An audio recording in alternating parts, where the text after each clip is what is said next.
ইউনূসকে নিয়ে কি বললো তা থাকছে বিস্তারিত খবরে। ইউনূস সরকার যদি সেটা করতে ব্যর্থ হয়, ইউনূস সরকারের পরিণাম শেখ হাসিনার চেয়ে ভিন্ন কিছু হবে না। এটা আমাদের স্পষ্ট ঘোষণা। খবরদার হুঁশিয়ার করে দিয়ে বলতে চাই, ইসলামের বিপক্ষে অবস্থান নিলে বাংলাদেশের ক্ষমতার মস্তদে একদিনও টিকতে পারবেন না আপনারা। আমি বাংলাদেশ সরকারের প্রধান উপদেষ্টা জনাব প্রফেসর ডক্টর ইউনূসকে আহ্বান করি, আপনি উদ্যোগ গ্রহণ করুন।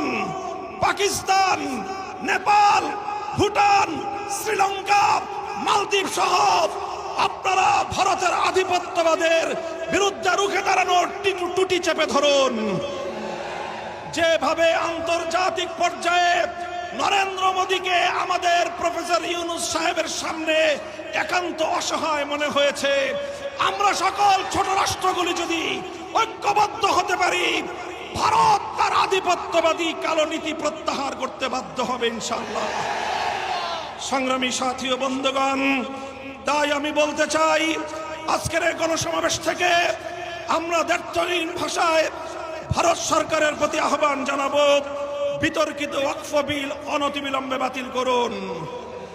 যদি সেটা না করে, বাংলাদেশ সরকারকে বলবো, ভারতের বিরুদ্ধে কূটনৈতিক, অর্থনৈতিক সব ধরনের পদক্ষেপ গ্রহণ করার জন্য আপনারা প্রস্তুতি গ্রহণ করুন। আঞ্চলিক জোটকে শক্তিশালী করুন। ভারতকে এক ঘরে করে ভারতের বিরুদ্ধে কূটনৈতিক যুদ্ধের ঘোষণা করুন।